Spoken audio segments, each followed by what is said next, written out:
Des scènes quotidiennes. Mais comment les habitants des côtes anglaises pourraient-ils s'y habituer?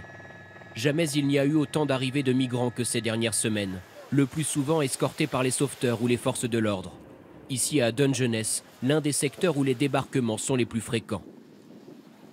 Les migrants, rapidement arrêtés par les autorités, ne restent pas dans ce hameau. Mais les 200 habitants et les touristes ne peuvent plus détourner le regard. En sillonnant cette ancienne cité de pêcheurs, nous rencontrons cette femme bouleversée par ce qu'elle a vu la veille en face de son logement de vacances. Nous avons vu des policiers qui transportaient un migrant sur un brancard. C'est très triste de voir le désespoir de ces gens qui viennent. Dungeness est devenu un symbole des divisions qui fragmentent le pays. D'un côté, les défenseurs d'un assouplissement des frontières, comme le patron du pub local.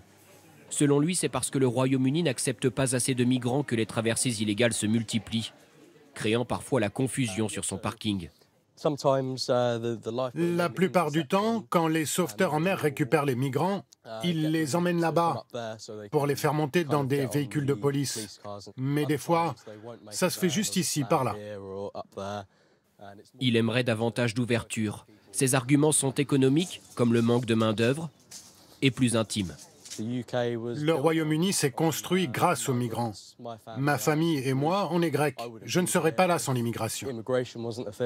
Le gouvernement veut au contraire stopper les arrivées depuis la France. Les gardes-côtes sur des jet-skis s'entraînent à repousser les bateaux, une nouvelle méthode, contestée car elle pourrait les faire chavirer. Pourtant, devant le pub de Dungeness, des clients partagent ce discours de fermeté et dénoncent un supposé laxisme de l'autre côté de la Manche. Les Français n'ont aucun intérêt à nous aider, à part l'argent qu'on leur donne. Tous ces gens qui partent s'arrangent bien à la France. Les migrants, on les nourrit, on les loge, on les aide. Ils sont placés dans des logements sociaux alors que nous, on doit attendre longtemps pour ça. Le Royaume-Uni s'était engagé cet été à payer à la France plus de 60 millions d'euros pour renforcer les contrôles en mer. Il menace désormais de ne pas verser cette somme si les Français n'interceptent pas davantage de bateaux.